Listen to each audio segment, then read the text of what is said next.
So now that we established the basics, the last part I wanted to talk about is where can we use it to its fullest potential. Unfortunately, or thankfully, depending on your view on this, there's not a lot of options where one can use realistic depiction of line tactics other than games, or more specifically strategies and perhaps shooters. There were strategies that dealt with the gunpowder era, but most of them failed to actually use the setting properly, so in order to illustrate my point, we will have to make a hypothetical RTS project and make do with it. This project must have these features in order to fully utilize line infantry tactics to its fullest. First, formations. The biggest and the most damning thing a strategy set in the age of gunpowder can do is to make you build individual models as units. And while you might think that this is not that bad of a thing, as we can implement formations like Age of Empires and Cossacks did, in practice not many people use them due to, well, pointlessness or tediousness in case of Cossacks. To make a game featuring line tactics feel both bigger and actually implementing the specifics of those times, our game has to create individual units instead of an individual model, similar to how Company of Heroes and Dawn of War 1 did it. The reason why I put formations first on our list is because this is the feature that will define every single future gameplay aspect you will make, from map size and unit caps to technical features, as a lot of units on the battlefield means that you will have to cut something that might tank the system even more. 2.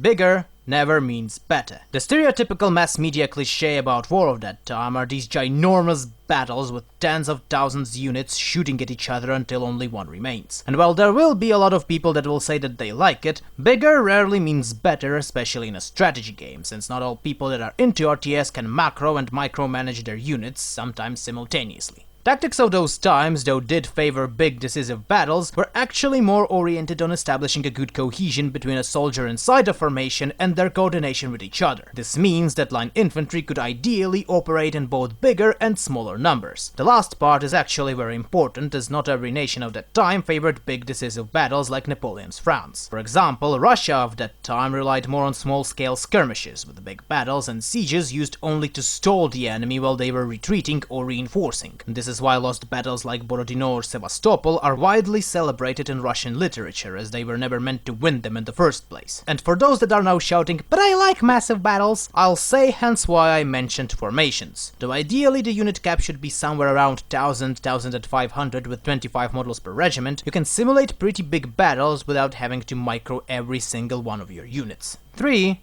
Terrain is important. This shouldn't come as a big surprise to you, but to add on the previous cliché, not a lot of battles of those times were fought on a good flat terrain, a thing that not a lot of RTS utilize, especially when dealing with Napoleonic or earlier eras. Though not a lot of infantry actually received training on how to shoot from cover, line infantry was used to trenches, walls, wooden spikes, wagonburgs, and all matter of defensive shit. Trenches and wagons are especially ignored even in most contemporary historical works, disregarding the fact that most of the things that you people attribute to the First World War, such as extensive systems of trenches and urban warfare, was used even in times of pike and shot. Hell, colonial warfare was more akin to a match of extreme hide and seek than what you would imagine them to be. Because of this, we must give players the ability to defend his base and soldiers as much as our engine allows to. Let them be able to create trenches, use buildings, wagons, and terrain for their advantage, etc. 4. Line infantry is not the only thing they had. This should be obvious to you, but as I said previously, line infantry was not the only type of infantry out there. Line infantry was, for all intents and purposes, a very trained militia, with actual experienced soldiers be light and guard infantry.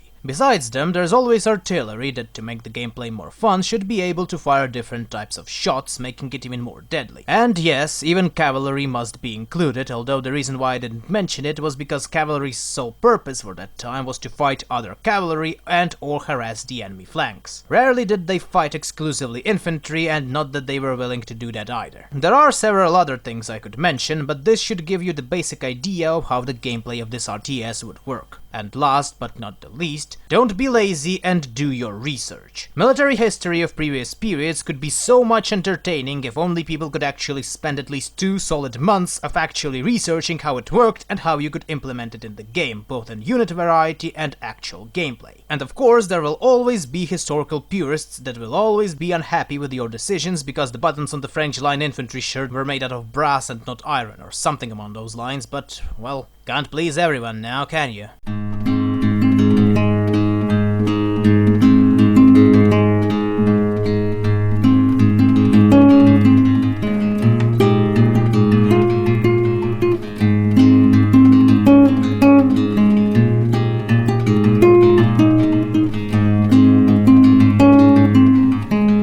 this took a lot longer than I originally expected. Note for future self, better make these episodes a bit longer next time. But if you're still with me, thank you for your patience and support. Hope you liked this video, and here's a bit of a game for all you listeners. Now you can decide the next topic of this show. Go to the description and click the first link. This ideally should transport you to a poll with 3 options. The winner shall be declared in the next Saturday episode, somewhere either in the video or in the comment section. Have fun!